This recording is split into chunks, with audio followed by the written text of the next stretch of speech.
So welcome everyone. It's great to see you at our second event of the year for the post-entry English and Academic Language SIG. I'll share my screen to introduce. All right, so again, welcome everyone. It's great to see you here. Before we get started, I'd like to acknowledge the tradition of custodianship and law of country and acknowledge the owners past, present and emerging. And today I'm coming to you from Gadigal land in Camperdown on University of Sydney campuses.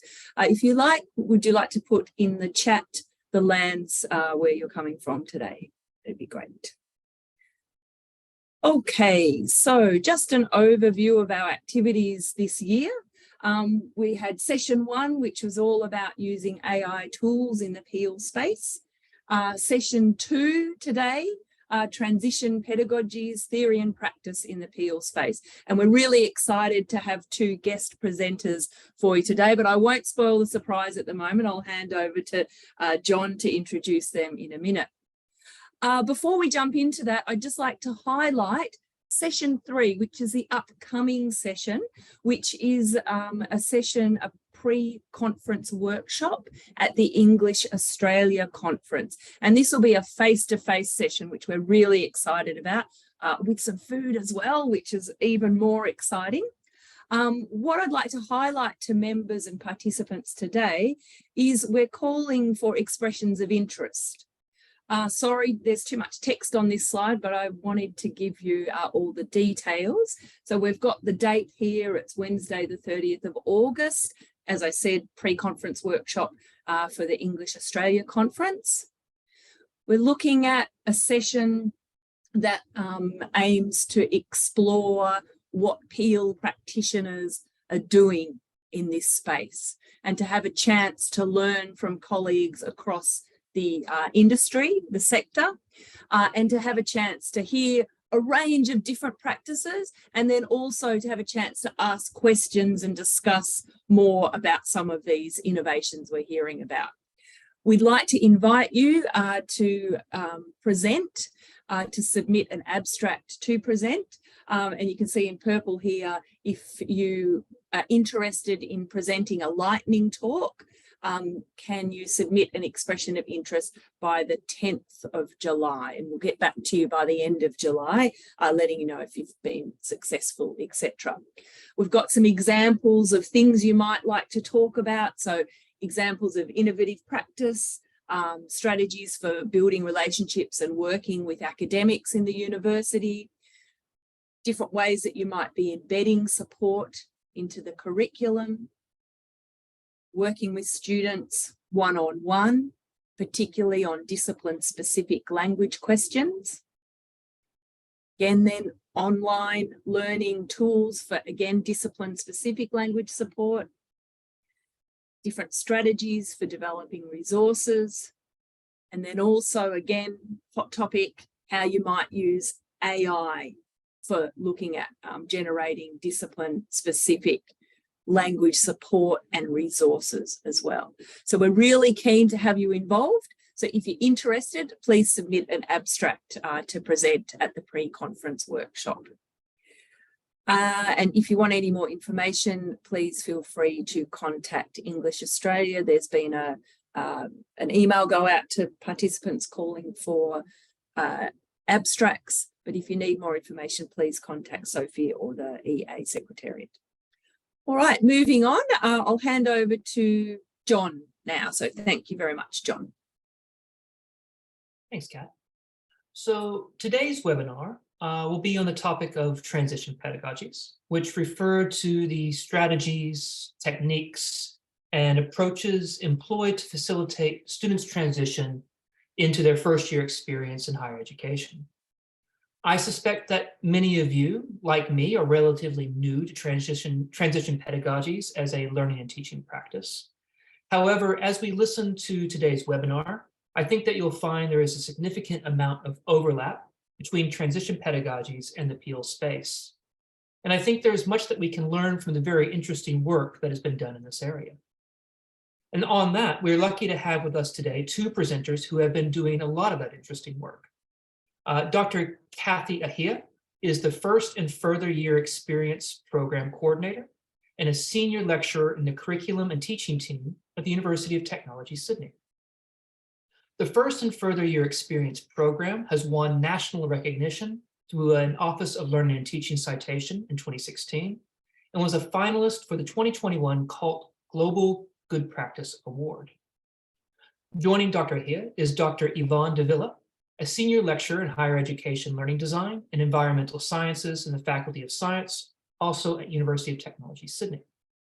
In 2016, Yvonne was the recipient of an Australian Award for University Teaching Citation as part of the UTS First Year Experience team, and has also received 2 UTS Teaching and Learning Awards. Throughout their presentation, please feel free to add your questions to the Q&A box rather than the chat, and we will address these questions at the end of the presentation. So without further ado, to talk about transition pedagogies, please welcome Dr. Kathy Egea and Dr. Yvonne Davila. Thank you. Thank you, John. Yvonne's going to put the slides up.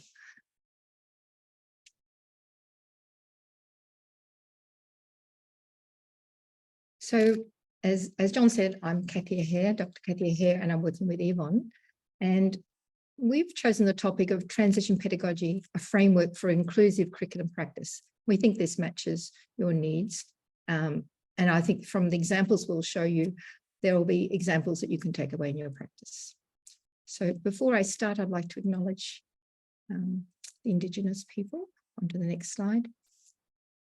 So we'd like to acknowledge the Gadigal people of the Eora Nation upon whose ancestral lands our UTS campus now stands. We'd like to pay respect to the elders past, present, and emerging, acknowledging them as custodians of the land, knowledges of this land. And this wonderful painting here is an Indigenous painting that's on the UTS reserves and displayed in the business faculty. So I'm going to go through 3 parts. I'm going to talk about transition pedagogy from a UTS perspective and give you a context. Yvonne's going to talk around a case study of reading in the discipline, and then I'll come back with some reflections on where we've come, how far we've come. So on to the first one. Next slide. So we are a part of a program that I lead, is called the First and Further Year Experience Program. Originally, it was the First Year Experience Program. It was designed to support the growing number of students coming from low SES backgrounds, thinking about practices that would actually support these students to be successful in their transition.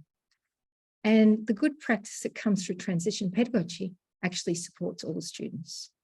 So we're working on a third generation first year experience where we're bringing everyone to the page, everyone together, professional staff, academics, and I think today we could say students as partners, bringing them together.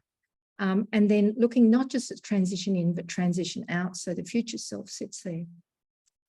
And as you'll see, we were aligning it with the university strategy. We were building on transition pedagogy, but inclusive practice, belonging and wellbeing, they all integrate together.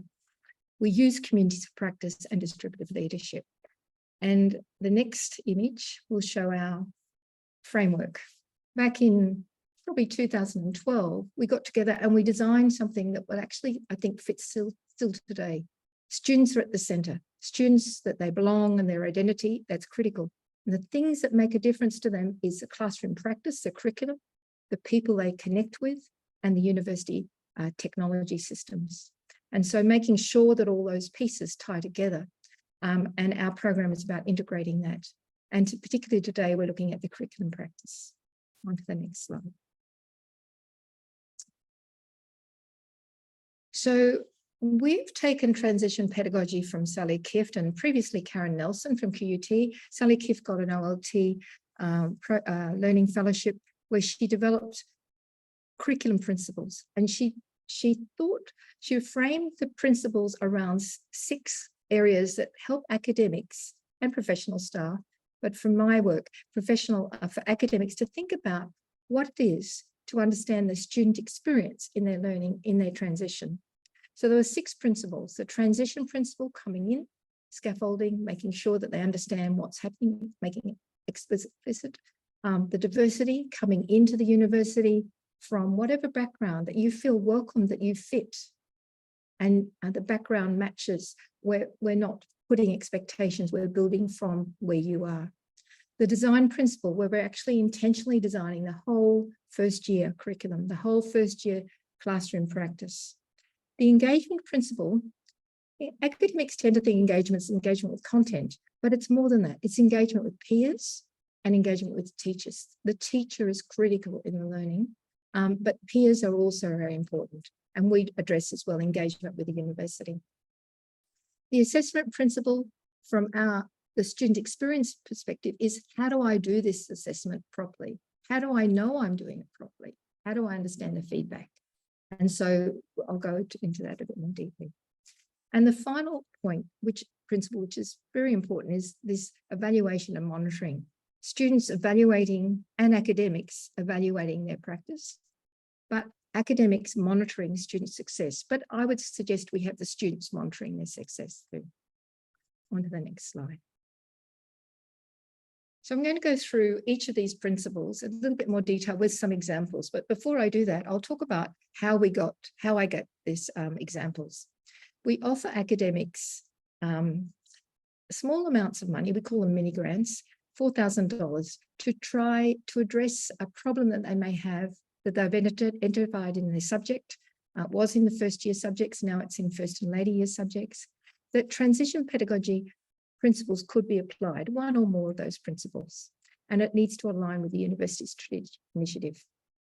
So in that 1 year, they were to trial, evaluate, document that practice, and making it sustainable. So no more funding could be given to them, and it's just ongoing. And as you can see, we've awarded quite a number of grants. The program stopped in 21-22 because of COVID, and now it's back on. On to the next slide.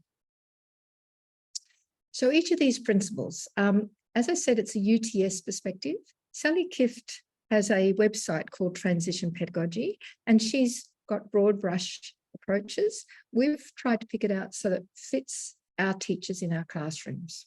So supporting students to see that they're moving from their previous experience coming into university and through. Preparing them to see it's just ongoing. It's part of the practice. And then they're coming in to your subjects because they want to go somewhere. So bringing in that professional aspect within that, in that first year subject.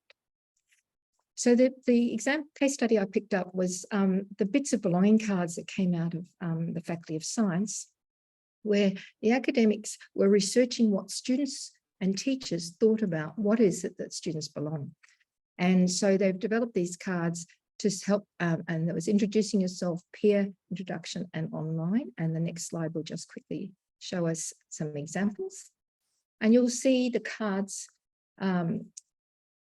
It's research from their study, what the students say, and then some suggestions. And so for each of these activities, and they, I think, have been taken up quite well. On to the next one. So diversity, from an academic perspective, looking at a student's focus, knowing that diversity of the cohort and making sure that the students are feeling welcomed in that class, that relentless welcome that Peter Felton talks about. Opening opportunities so students can build from where they are, which means you need to know where are they from and what practices. And quite a few academics do that early getting to know you survey. And once you've got that, what strategic support you're giving. So the case study I've drawn from this one is from a practice for classrooms, which we use in our forums. We used it in 1 year, and I think it fits exactly getting a practice around ensuring inclusion and belonging in that room. So if I go to the next slide, we're trying to overcome the monopolizer. So people in the room were asked to think about a task on what does inclusion mean, and how could you, I think we inclusion and belonging, and how would you use it, how do you do it now, and how could you? And so rather than everyone just talking at once, we got people to reflect first, document on their paper, then put it on the big sheet of paper, A2, where people would then one at a time talk about their ideas. Everyone was listening, And then the group comes together, synthesize, and then they find common themes and present. And that's a small, short activity that actually engaged that room, and it really allowed everyone's voice to be heard. And the opportunities with international students, the opportunities with people from different backgrounds, the diversity, all comes out in this. It's really useful. We've used this process online as well. On to the next slide. So design. So here we are promoting a climate of support and encouragement. Keeping the students, a focus on the students around that active approach, engaging them, being active. Scaffolding, ensuring that things are just in time, just for me, moving through, and making sure the sequence all align. So in this case, I've chosen an engineering subject, and the engineer, this is a fourth assessment in a first year subject where the students design their own adventure. And the idea was he wanted to challenge the students to think about a project that would actually match their own abilities. And so they were asked to design their own project, their own plan of that project, their own marking rubric. They were to engage in peer and self-review. They worked in small groups over 4 weeks.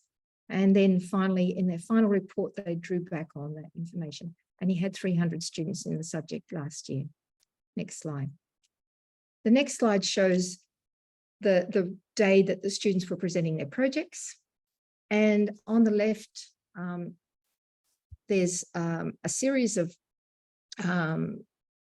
steps that this academic has planned. Over the number of years, he had this grant in 2018, and each year he's incremented and improved it and improved and improved it. He's now using student peers as tutors.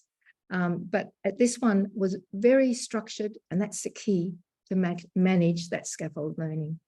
And when you get the slides, when you click on submit finalized learning contract, I think I have a copy of a learning contract sitting underneath that, so you can see what they're doing. They're such good work. On to the next slide. Engagement, we talked about before. I said engaging content, peers, teacher, critical, and community. And for this one, I've picked a subject where students are asked to discuss ideas, and it's communication, and it's the first year in the communication area. And students come in quite fearful to talk to each other. And so the academic decided they'd use theatre, the improv theatre, where students would do low-task activities and work together on things that don't count, but have fun, but see that you can make a mistake, see that you can have a voice, and see that it's okay to make a statement that might be different to someone else. And so they found the students very engaged in this process. I haven't got any images for these guys. On to the next one. Assessment. The principal, first year curriculum principal assessment is really, what does the assessment mean from a student's perspective? So how do we give them feedback early in the piece so they know they're going? How do they know to work with that feedback? How do they know what that means? Engaging, there's a whole lot of work at the moment about academic literacy, what is it called? Academic literacy around feedback, where students know what's meant by the feedback. Communicating the assessment requirements very clearly, and that they're aware of them, and that when they get feedback, it's actionable, it's personalized, and they know what to do, and it's got quality sitting. So the example I'm using is from another subject over in the FAS school. Back up, Yvonne. Thanks.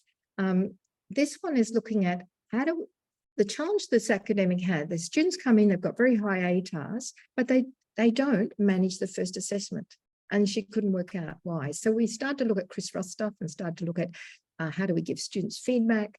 And so she decided that she would work with rubrics, the rubric for the assessment, use a past assignment, get students to work in groups and mark that assignment with the rubric.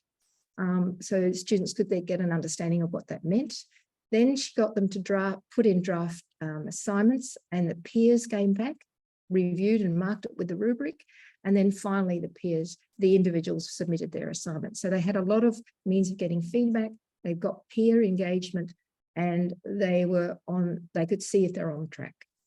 So that made a difference not only to the students, but also to the tutors, because they started to understand what it meant to give feedback and develop it.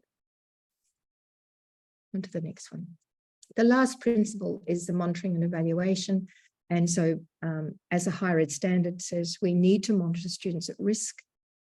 So monitoring, having a practice for that, and engaging the academic and the student to reflect in their learning in the subject. So I've chosen this grant from a chemistry subject where the academic did pre-quizzes before the student came into the lab. They changed from a paper-based quiz, which they did, into an online quiz. And that gave the tutors a knowledge of the students walking into the lab of how, if they did the quiz, they couldn't come in if they didn't, and how well they did. And it helped them target the students who actually needed support and allowed the other students to get ongoing with their tasks. And they found that, again, the tutors felt good about the process, and the students really engaged. They aligned that with another grant. And so that year was a very successful year and ongoing. And on to the next slide. I'm going to pass over to Yvonne. Thank you. Thanks, Kathy. I just wanted to start off with a bit of an introduction because my role is as a senior lecturer. I am one of the learning designers in the faculty, but my training is as a scientist. So I'm a plant and pollination ecologist. When I can, I get out into the field and look at bees and flowers, which I really love. And I'm also the coordinator for the large first year subject called Scientific Perspectives for Global Issues. So I kind of wear many hats in the faculty. So that's just a bit about my background. And so I'm going to talk about a case study from the sciences, but I think some of these things can apply to lots of our disciplines. So in science, there's a signature pedagogy where the way we teach science is trying to mimic the way we do science as scientists. So we try to follow the scientific method. We try and understand scientific phenomena around us. So it could be something like setting up an experiment, and then we collect data on it, we write it up as a report, and we get our students to do similar types of things. They'll set up an experiment, they'll collect data, analyze it, and write it up as a report, and that's what we assess. However, we don't often do a very good job of this because our expectations don't meet the reality.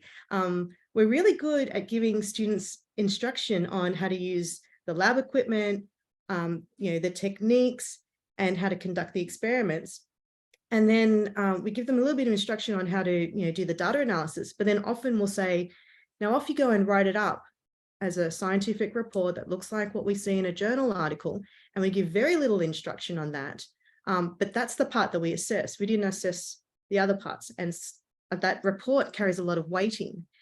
And it's kind of a bit of a mystery for some students. We make a lot of assumptions that they know what a report looks like. But even before that step, we make these assumptions that they know how to read the literature that could support their interpretations of the data that they're analyzing and how they're going to write it up.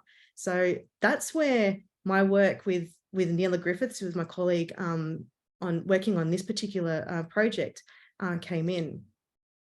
And so we pretty much, we're asking, why should we teach reading to university students? This is really sort of the first step, isn't it? And it's really because no one is born with the ability to read academic and discipline-specific literature. It's an assumption that we make that students can read our discipline literature, but we're not explicitly teaching it. And so that's where this project really comes in. So we kind of tried to turn that around in our first year subject. And I've just put these references at the bottom here. Neela and I published a chapter on this in a book called Reading Across the Disciplines. So it has a lot of different disciplines covered in this book, if you might be interested. We've also got this STARS paper that we presented on this particular work a few years ago. So what we did for this learning design was to identify our students' needs and challenges. And this is really at the like the baseline for doing any kind of transition pedagogy or implementing it. We really need to understand where our students are coming from. We know that in science and in just about every discipline, reading the key text is part of what you really need to do to be able to understand or deconstruct and then construct knowledge and communicate it to your field. You know, as scientists, we do a lot of experiments, but the part that everyone sees is the journal articles that are published. These are the things that influence decisions at government level in terms of policies and global issues. So if we want our students to be thinking like that, we need them to be inducted into those types of literature very early on. We want them to become members of and contribute to that scientific community, which means they need to be confident to read and understand the literature. And a major challenge of that is that we give little to no guidance on how to do that in traditional science teaching. There's been some research on how first-year students find reading the primary literature overwhelming, or they feel too scared to approach it. And without the proper scaffolding, they will dodge it. And there's been research showing that third-year students fear having to read and interpret the primary literature. But this is really key to our discipline. So what we did was to apply for a first-year grant that Kathy was organising, and underpinning our grant was to look at the diversity principle and the design principle. And that was key for us because we recognise that our students come from varied backgrounds, varied experiences. So the assumptions that we might make about where they come from or where they're going to, what we assume that they know is quite varied. Like we need to meet them where they are to start so we can scaffold. And then the other principle that we really looked at was the design. So we were trying to formulate a teaching approach and resources to support students to be independent, active, and successful. And in this subject that I coordinate, Scientific Perspectives for Global Issues, it's a core subject for all undergraduate science students. There's 900 students that take this subject each year, and I think it's going to grow. So it's really core. It's foundational and important for students to build these skills from the beginning. So what we have here is a blended delivery. There's online activities and online and classroom activities as well. With each week, there's a module. So it'll be a topic that students will investigate. We've got some online material that they engage with. It could be an interactive module built in H5P. Our learning management system is Canvas, so it will sit inside that. There might be excerpts from key literature for them to read, conversation articles that get them thinking about particular topics. This subject is about global issues. So looking at the varied global issues where scientists can play a role in addressing them is really key. We might have some TEDx talks, instructional videos. And then in the classroom, I've designed some activities where students will read a journal article to kind of unpack that topic. And they do it in small group discussions, and that's followed up with short readings and post-workshop task. Now, while this subject is big, there's 900 students, it's taught in a small classroom feel. So it's another way that's been designed to not feel overwhelming and to actually help that transition into university. So this is kind of the modules that are built up over 12 weeks. We identify global issues at the beginning, and then we talk about how knowledge is produced through science. And this is really where learning to read the key texts in our discipline come in. We talk about diverse knowledge systems, as science is one of many knowledge systems that exist, and it doesn't exist isolated from others. So that's really important for us to acknowledge there. Then we start looking at conducting science ethically, responsibly, sustainably. We look at 4 global issues, and then we do some critical reflection writing and employability skills. And for much of those modules, many of those modules, students will be reading a journal article and together in class and unpacking it and trying to understand it, and then writing about it in preparation for their assessment task. So it's in-class reading. In preparation for this, they do an online activity first. So these modules are the ones, these online modules, they're self-paced. Students can do these as many times as they like. These were ones that we developed as part of the first year grant that we received in 2016. So they're very explicit. They talk about, why do we read at university, and what does active reading look like, and how do we evaluate the right kind of sources to use when we're trying to read for our assessment tasks. So I'll give you a look at what they kind of look like. This is built in H5P. They used to be built in Captivate, and then we've upgraded to H5P, and they're embedded into Canvas. So this is one of the slides from a presentation that comes up, and it sort of talks about the structure and the purpose of key texts. So a scientific journal article, which is similar to many other discipline fields journal articles, there's these sections, the titles are abstract, introduction, materials and methods, results, discussion. It might have a conclusion and the references. And students can click on these little information buttons to give them an idea of what is held inside of these sections of an article. So if I was to click on the results section, a little pop-up will come up to say, this section describes the data collected and analyzed. It has the figures and tables and the main patterns and findings. And this will pop up for all of them. So I've seen other documents that sort of present this as either a list or a table, or it's kind of doesn't look like what the article looks like. So having this kind of visual is a way to help students match up the article that they're reading with what's in each section. And then we look at strategies for reading.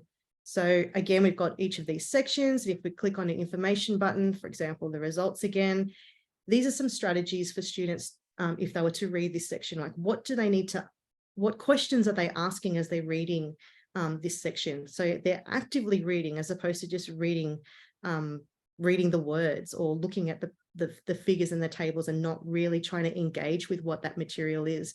And this is kind of the deep dive that we need students to do with the literature if they're going to be able to unpack the topic and have a good discussion. And so this is sort of the introductory part of what to do when you're reading. And what we actually do is get them to do it in class. And this is a bit different to what we often do with students, where we set them some reading, a paper or a textbook or a chapter or something, and ask them to read it before they come into class and ask them to then discuss it. But if they haven't been able to engage with that material, they haven't been able to unpack it, they don't know what each section is meant to mean, they're not going to be able to discuss it because we've asked them to do it on their own with this mystery text. So what I've done in this subject and what I developed with Neela to do in other subjects is to bring it forward, make the time in the classroom. So we have these 2-hour workshops. As I said, it's a large subject, but we teach it like it's a small subject. So there's 30 students in a classroom with 2 tutors, and they work through reading an article. They work in small groups within that classroom to read a journal article, identify the purpose and key points, and they fill out this table. So the key thing here is that we've made time in class to understand the literature, to read, to practice. And because reading is usually a solitary pursuit, but here we've made it communal and cooperative. So it allows students to not be isolated in doing this. And that's one of the key transition pedagogy curriculum articles. Parts of this is that we don't want students to feel like they're isolated and feel like they can't be part of the community. We're bringing everyone together and sort of saying, let's do this together. We're scaffolding it and we're supporting it. So this is very much an activity that's underpinned by this transition pedagogy. And we spend a lot of time on this. This activity alone is 40 minutes. We take our time. There's tutors to walk around the classroom and everyone gets a chance to read and to participate and to put together this table in small groups. So to give you an idea of what it looks like, so here's a slide from the week that we look at reading, basically that week 3 when understanding how knowledge is produced by science. It's unpacking the scientific research. We give them an article where it has it's an Australian-based paper looking at effective management solutions for a weedy plant. and up front we've said, if you can work out the purpose for each section, it will actually help you scan the article to find the points that you need quickly. So it's a strategy there. And this will help you to do these things so that when you need to do it for your assignment in this subject and other subjects, you'll be equipped. So we're making it very explicit. Here's a strategy. We're going to teach you how to do it so that you can implement it later on. And we've made some things that are kind of, we know as academics or people that have read papers for years, but they don't know. So not telling them that, you know, scientific articles are also known as scientific papers, and people might switch between the word article and paper all the time. Just making this very clear to our students up front. So here's an example of what one of our weeks later on is on a global issue. So we look at global fire crisis.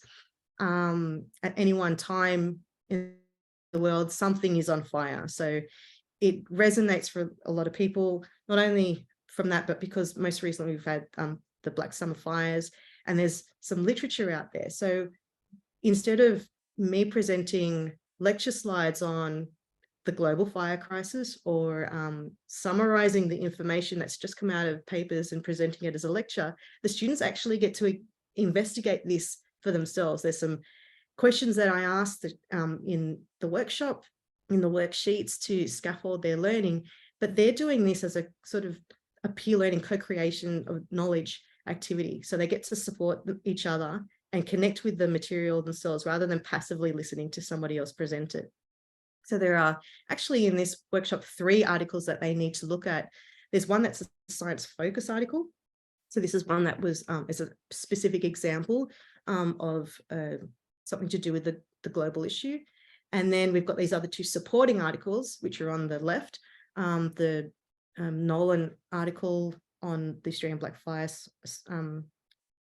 Summer fires and what it signifies for the global fire crisis, and then linking it to the UN Sustainable Development Goals, which is another part of the subject.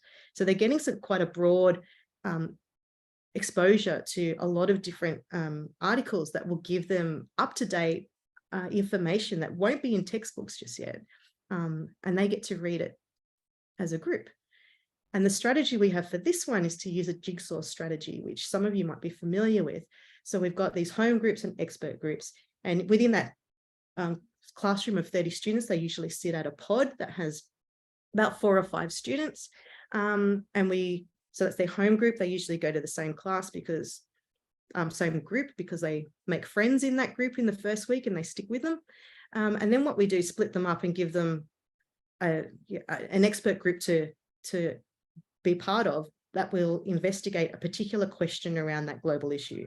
So pod 1 is investigating who and when, pod 2 investigates what, pod 3 investigates where, and pod 4 investigates why. So within that home group, we'll have a representative that will go to each one of those expert groups. So out they go to those expert groups, and as a group, they only tackle the question that's been given them, and they get a lot of time, half an hour, to really nut out what the question is, like around that, what the answers are, and fill out a piece of their part of their table. And then when they come back to their home group, they're the now expert amongst their home group, and they get to share. And this gives the students an opportunity to, first of all, have read the articles in a supportive environment amongst other new readers as well. But then they become the expert and they get to share. And everyone, again, you know, it's an inclusive environment. Everyone gets their voice. Everyone gets an opportunity to share what they've learned for that home group. So this is an example of what that table looks like. So for the global fire crisis, we're asking questions like who's responsible for this problem, who is impacted by this problem, and for the science focus, it's like who is impacted, who conducted the research. For the what's the problem, what's the scale of the problem for the global fire crisis, the global issue level. For the science focus, it's, you know, what's the context of the study, what's the aim, what were the main findings. So students get to answer one of these W questions for both the global issue as well as the science focus, and they've got to scan those articles and find out the information from within those scientific articles to fill out this table. And then they go back to their home group and share these. And then together, the home group works out the how question, which is, how does this issue relate to the United Nations Sustainable Development Goals? So there's very much a collaborative, co-created learning opportunity for all of our students. And they repeat this over 4 weeks. So it's sort of that flexing that muscle, that the brain matter, and repeatedly reading article and article and article. So they get a lot of practice as opposed to, just reading one and then moving on. And they get to hear a lot of diverse perspectives as well, because people can bring lots of diverse perspectives here.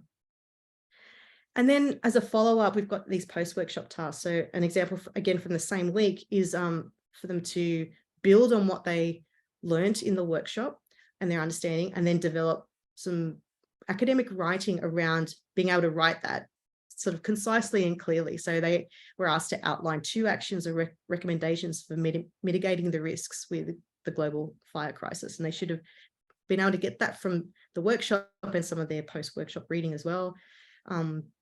And they also are asked to perform a database search to find a peer-reviewed scholarly journal article. So they know what they look like because they've been reading them. Now they get a chance to use the library databases and find one.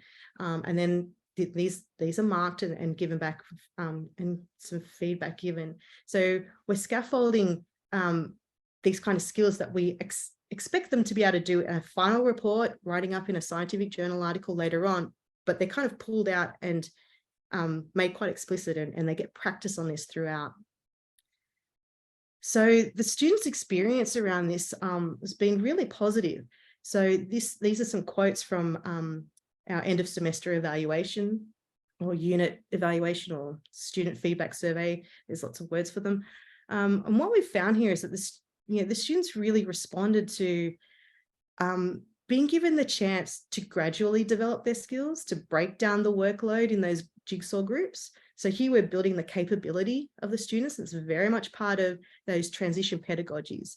They found that they were more motivated to contribute and reduce the feeling of being overwhelmed, because it was a shared load, and it gave them confidence. Again, that's part of engagement and transitioning to higher education and being part of that group. And they liked the group work. And often we hear students hate group work, but here they liked the group work. And it was a great environment for communicating and exploring ideas. So again, now they're developing their academic literacies in a way that they can talk about it as well as write about it. And they're making these connections. And this is what Kathy was talking about before, that engagement, connecting with their content, connecting with their peers, and their tutors are there to help scaffold it and guide them. And so it's turned out to be a really positive and really fulfilling set of activities for students, and it's to prepare them for that assessment task. Oops, I think I've gone one too far. So in this project that we put together, and I got that grant in 2016, and the resources that I developed there with Neela have lived on through all of this time, and they're in this new subject now that I've got. And it's that intentional design, and it's underpinned by the transition pedagogy that allows it to be a sustainable resource in itself as well. So we were able to design those contextualized learning activities to meet the learning needs of the students. And then we embedded them. And I think this is really key, because with academic literacies, with developing English academic writing and reading skills, if they're not embedded, they're just kind of assumed that students can do them, and then we assess them on something that we've just assumed but not taught. We're really not doing our job, are we? So having embedded these, and it's the students see it as that's the way I learn. This has been a really positive move. We scaffold and support students' learning. And this jigsaw strategy is a way of having that active learning be brought forward.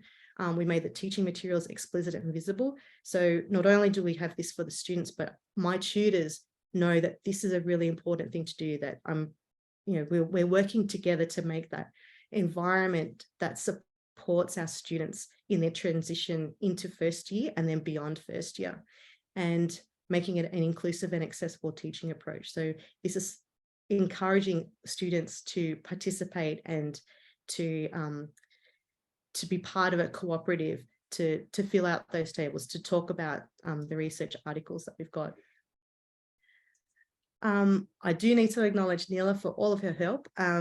Vanessa Crump, who's helped me design the most recent set of workshop activities, my tutors who facilitate these jigsaw discussions, and of course the support from the UTS First Year Experience grant.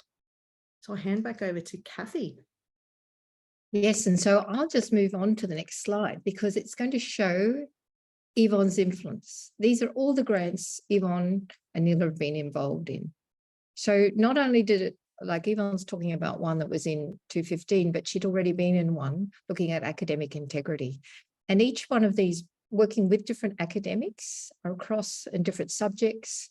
So you can see the Master of Medical Biotechnology program there. There's, I'm just trying to think, science in general. There was, I think you're working with, I can't remember the different subjects, but when you come to the university-wide one, she's working in with FEIT, which is an engineering area, as well as science, looking at personalised academic literacy modules. Then midwifery picked up the concepts and they went through with it, and design from architecture also picked them up.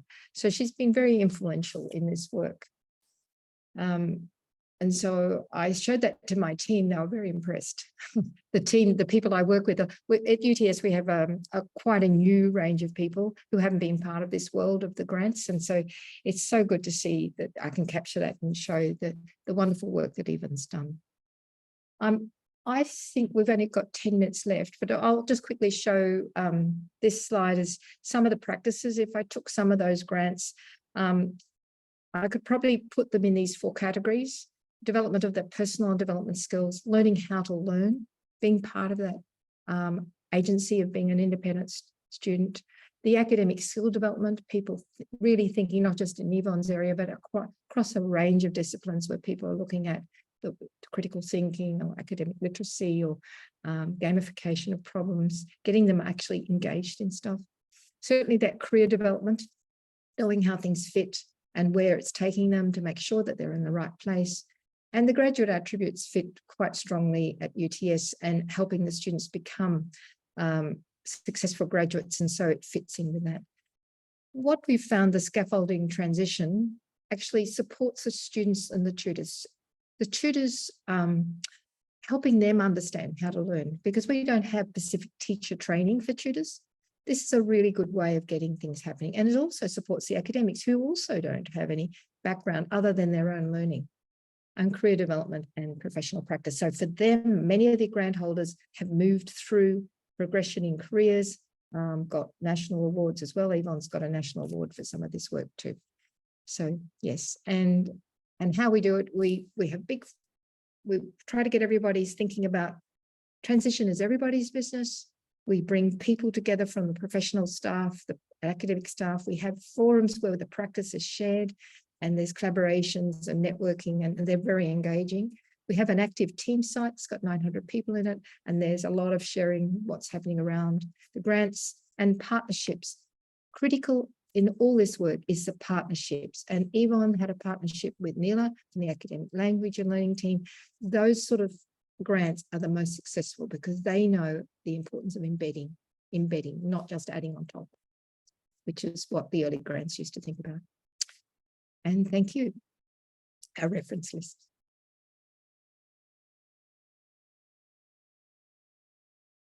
Thank you both. That was excellent. It was fascinating to me to see so many parallels with a lot of what we also do in the PEAL space, but also in English language teaching. It was interesting to see some of the strategies and the techniques. I think particularly for those of us who come from a communicative language teaching background, we see a lot of those same techniques in classroom strategies. So that was really interesting to me.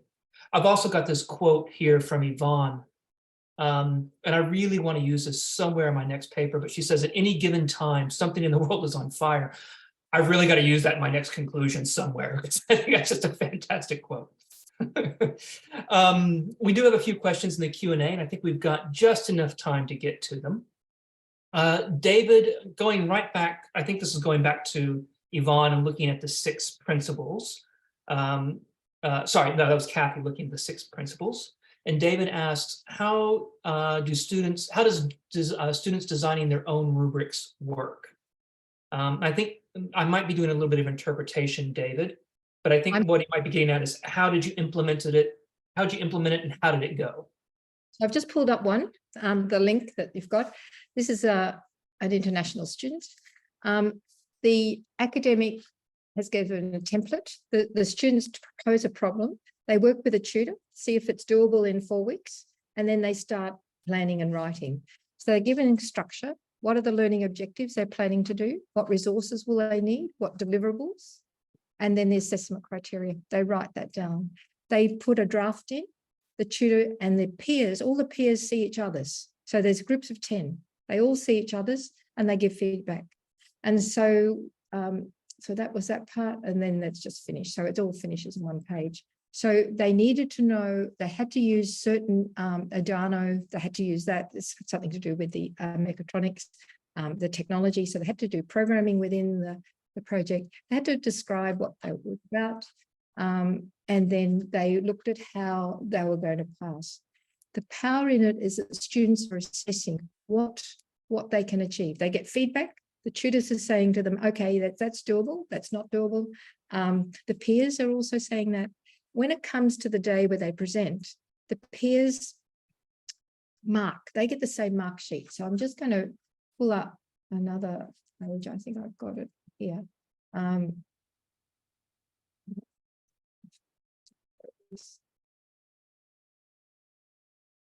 No, I can't find it.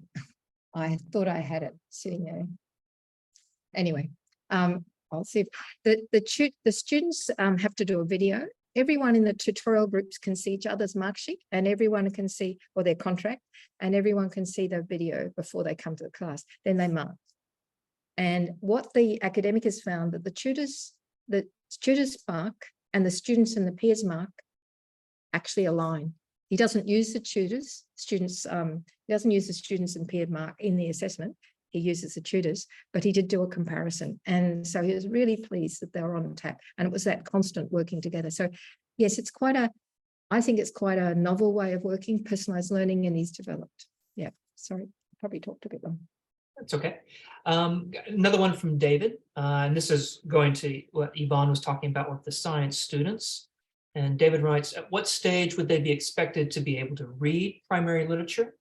And is it not unsurprising that first-year students cannot do this? I think you spoke to that very point.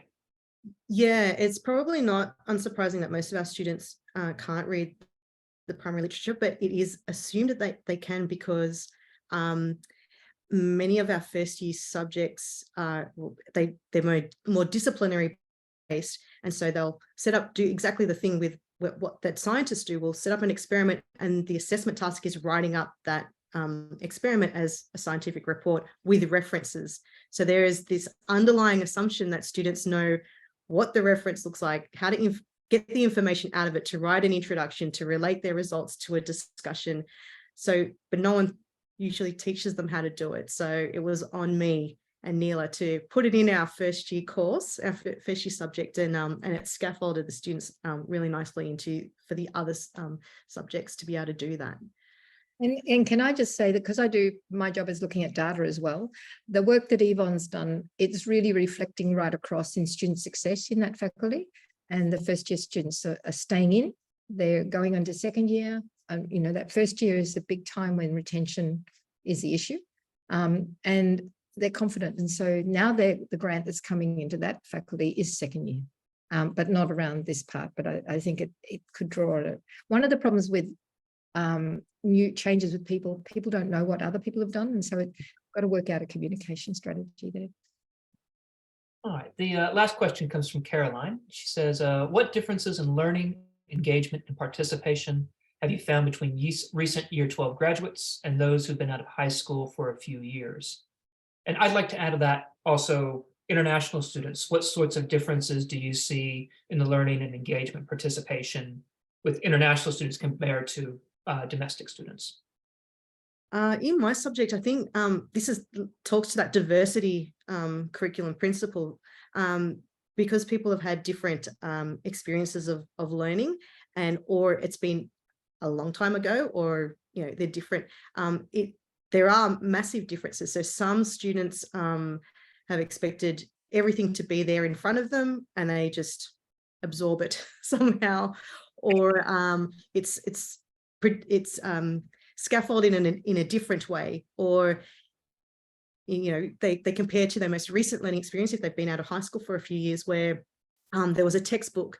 My subject doesn't have a textbook, because if I waited for the textbook on global issues, that global issue will have moved on to a new global issue. So you think about things like the COVID pandemic, that's not yet in textbooks, and yet we've lived it and out of it supposedly, but you know what I mean? So I've got to use more recent resources. So students that are relying on different kind of forms of learning, or fall back on those, they find it very difficult. So that's why these transition pedagogies, these ways of scaffolding, is really important to kind of get everybody learning in sort of a familiar way. Kathy's going to say something. Yes, because you talked about the community of learners. You're building that learning so they help each other. So groups, if a student has got recent knowledge, they're going to be part of the group, and the one who's hasn't had it for a few years, coming together and getting a trust in each other. I think that's the big part, the engagement principle you use.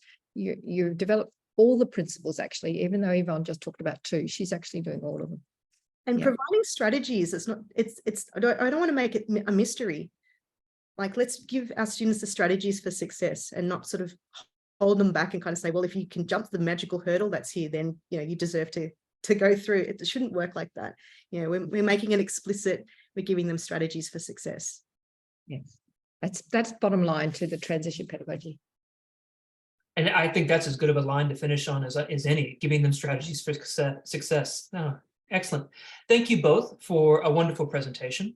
I think there was a lot of really interesting things that are going on at UTS, and I think there's quite a bit of takeaway for us here in the PEAL SIG. Excellent. I'd just like to remind everybody else that the EOI for the pre-conference workshop is open.